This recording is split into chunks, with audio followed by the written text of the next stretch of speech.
ప్రతిక్షణం సమాజం కోసం మీ మిత్ర న్యూస్. రాష్ట్ర ప్రభుత్వం విద్యా రంగంకు అత్యంత ప్రాధాన్యతను ఇస్తుందని శాసనసభ్యులు ఎన్ఎం శ్రీనివాసరెడ్డి అన్నారు. బుధవారం మహబూబ్ నగర్ పట్టణంలో పాషాబ్గుట్ట ప్రభుత్వ ఉన్నత పాఠశాలలో ప్రొఫెసర్ జయశంకర్ బడిబాట కార్యక్రమంలో భాగంగా పాఠశాలలు ప్రారంభం రోజున విద్యార్థులకు ఉచితంగా యూనిఫామ్, పాఠ్యపుస్తకాలు, నోట్బుక్లు పంపిణీ కార్యక్రమంలో మహబూబ్ నగర్ శాసనసభ్యులు ఎన్ఎం శ్రీనివాసరెడ్డి ముఖ్య అతిథిగా పాల్గొన్నారు. జిల్లా కలెక్టర్ జి రవినాయక్తో కలిసి ఉచితంగా యూనిఫామ్, పాఠ్యపుస్తకాలు, నోట్బుక్లు విద్యార్థులకు పంపిణీ చేశారు. ఈ సందర్భంగా ఆయన మాట్లాడుతూ గతంలో ఏ ప్రభుత్వం చేయని విధంగా రాష్ట్ర ముఖ్యమంత్రి ప్రభుత్వ పాఠశాలలను అభివృద్ధి చేయాలని మంచి ఆలోచనతో సంకల్పంతో అమ్మ ఆదర్శ పాఠశాలల కమిటీల ద్వారా వేసవి సెలవుల్లో ప్రభుత్వ పాఠశాలలో టాయిలెట్లు, త్రాగునీరు, రిపేర్లు, జిఎల్ డెస్కులు అన్ని సౌకర్యాలు కల్పిస్తున్నట్లు తెలిపారు. పిల్లల భవిష్యత్తును దృష్టిలో ఉంచుకుని కార్యక్రమం చేపట్టడం నిశ్శబ్ద విప్లవంగా అభివర్ణించారు. పాఠశాలలు ప్రారంభం కాగానే మహిళా సంఘాలు, వివోలు ద్వారా దుస్తులు కుట్టి విద్యార్థులకు యూనిఫామ్ అందించడం పట్ల వారిని అభినందించారు. ఈ కార్యక్రమంలో municipal chairman Anand Goud, vice chairman Shabbir Ahmed, జిల్లా విద్యాశాఖ అధికారి రవీందర్ తదితరులు పాల్గొన్నారు. ప్రత్యేక రాష్ట్రం ఈ జూన్ 2వ తారీఖే వచ్చినట్టుగా అనిపిస్తూ ఉంది. మొదటగా తెలంగాణ రాష్ట్ర గీతాన్ని ఆవిష్కరింపజేసుకున్నాం. ఇప్పుడు తెలంగాణ ఎందుకోసమైతే తీసుకొచ్చుకున్నామో మన పిల్లల భవిష్యత్తు, ఆ భవిష్యత్తును స్వర్ణమయం చేసుకోవడానికి ఈరోజు శ్రీకారం చుట్టుకున్నాం. ఇన్ని సంవత్సరాల తర్వాత మొట్టమొదటిసారిగా మన రాష్ట్ర చరిత్రలో సువర్ణాధ్యాయం. ఈరోజు స్కూళ్ళు తెరిచిన వెంబడే పిల్లలకు text books, notebooks, uniforms school తెరిచిన రోజే ఇవ్వడం అనేది చరిత్రాత్మకమైన నిర్ణయం. దాన్ని పటిష్టంగా మన జిల్లా యంత్రాంగం, తెలంగాణ రాష్ట్రంలోని విద్యా యంత్రాంగం మొత్తం కూడా శ్రమించి సాకారం చేసిండ్రు. అంతేకాదు, వేసవి సెలవుల్లోనే పాఠశాలల్లో మౌలిక సదుపాయాల కల్పన కోసం టాయిలెట్స్ కావచ్చు, డ్రింకింగ్ వాటర్ ఫెసిలిటీస్ కావచ్చు, మైనర్ రిపేర్స్ కావచ్చు, ఎలక్ట్రిఫికేషన్ వర్క్స్ కావచ్చు, ఇవన్నీ కూడా నిధులు కేటాయించి పని ప్రారంభించి ఈరోజు చాలా పాఠశాలల్లో అవన్నీ కూడా పూర్తి చేసుకున్నాం. ఇంకా కొన్ని పాఠశాలల్లో ఎలక్షన్ కోడ్ ఉండడం వల్ల పని ప్రారంభం కాలేదు. ఒక వారం రోజుల్లో తెలంగాణలో ఉన్న అన్ని పాఠశాలల్లో కూడా మౌలిక వసతుల కల్పన కోసం ప్రభుత్వం 2000 కోట్లతోటి కొన్ని వేల వర్క్స్ టేకప్ చేయడం, పూర్తి చేయడం జరుగుతూ ఉంది. నిజంగా పిల్లల కళ్ళల్లో ఆనందం చూస్తూ ఉన్నాం. మొట్టమొదటి రోజే వాళ్ళకు యూనిఫామ్స్ ఇవ్వడం, పుస్తకాలు చేతిలో పెట్టడం అనేది గతంలో ఏ రోజు కూడా జరగలేదు. మేము ఎన్నోసార్లు పేపర్లో చూసినాం. డిసెంబర్ మాసంలో కూడా మాకు టెక్స్ట్ బుక్స్ అందలేదు అని చెప్పి పిల్లలు రోడ్డెక్కి ధర్నా చేసిన గుర్తులు ఇంకా మా మదిలోనే ఉన్నాయి.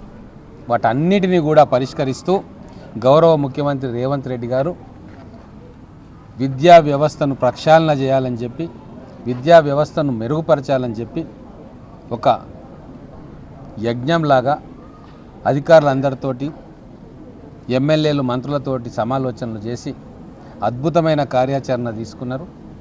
ఈరోజు వారి కృషికి, వారి పట్టుదలకు, వారి ఆలోచనలకు ఇక్కడ ఈరోజు మనం అందరం కూడా ఫలితాలను చూస్తూ ఉన్నాం. నేను మన టీచర్స్ కూడా ఒకటే విజ్ఞప్తి చేస్తూ ఉన్నా. కొత్త శకం ప్రారంభమైంది కాబట్టి మనం అందరం కూడా బాధ్యతగా మన పిల్లల భవిష్యత్తు కోసం ఈరోజు మనం ప్రయత్నం చేయాలి. పాఠశాలల్లో డిజిటల్ బోర్డ్స్ కూడా వచ్చినాయి. డిజిటల్ కంటెంట్ కూడా రాబోతూ ఉంది. డిజిటల్ పాఠాలు కూడా చెప్పబోతూ ఉన్నాం. ఇంటర్నేషనల్ స్కూల్ స్టాండర్డ్లో విదేశాలలోనే మనం చూసి ఔరా అని ఆశ్చర్యపరిచే ఆ విధానాలన్నింటినీ కూడా మన రాష్ట్ర పిల్లల కోసం ఈరోజు కాంగ్రెస్ ప్రభుత్వం, గౌరవ ముఖ్యమంత్రి రేవంత్ రెడ్డి గారి ఆధ్వర్యంలో మన పిల్లలకు తీసుకొస్తూ ఉన్నాం.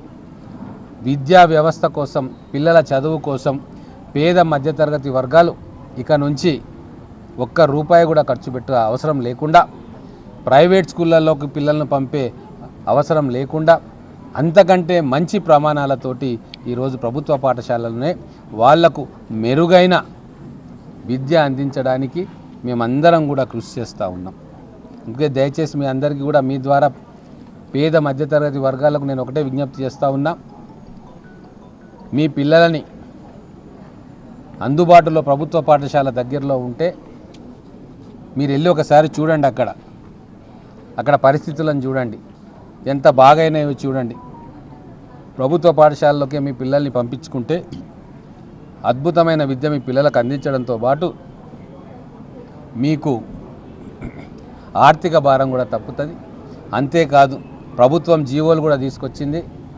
ఎవరైతే ప్రభుత్వ పాఠశాలలో పిల్లలు చదువుకొని 10th క్లాస్ చదువుకొని మంచి మార్కులు తెచ్చుకుంటారో వాళ్లకు ఇంజనీరింగ్ కాలేజీల్లో కూడా ప్రవేశాల్లో రిజర్వేషన్ కల్పించి వాళ్ళకు సీట్లు వచ్చే కార్యక్రమం కూడా ప్రభుత్వం చేస్తూ ఉంది. అన్ని కాంపిటేటివ్ ఎగ్జామ్స్లో మన పిల్లల్ని పంపడానికి సిద్ధమవుతూ ఉన్నాం. అందుకే బడిబాట కార్యక్రమంలో ప్రచారం కూడా విస్తృతంగా చేస్తూ ఉన్నాం. ప్రొఫెసర్ జయశంకర్ గారి పేరు పెట్టుకున్నాం ఈ బడిబాటకు. వారి స్ఫూర్తితోటి తెలంగాణలో ఉన్న ప్రతి పిల్లవాడికి నాణ్యమైన మెరుగైన విద్యను అందించడమే లక్ష్యంగా మేమందరం కూడా కలిసి పనిచేస్తూ ఉన్నాం. 2,000 కోట్ల రూపాయలతోటి తెలంగాణ రాష్ట్రంలో ఉన్న అన్ని పాఠశాలలకు ఫస్ట్ ఫేజ్, సెకండ్ ఫేజ్ ద్వారా 5 కేటగిరీస్లో వసతుల కల్పన కోసం ఎస్టిమేట్స్ తీసుకొని వర్క్ చేయడం. ఇంకొక గొప్ప విషయం ఏంటంటే ఎవరో కాంట్రాక్టర్లను పిలిచి వాళ్ళకి అప్పచెప్పకుండా విద్యా కమిటీల అధ్యక్షురాళ్లను వాళ్ళను ఇది పర్యవేక్షణ చేసే బాధ్యత అప్పగించడం.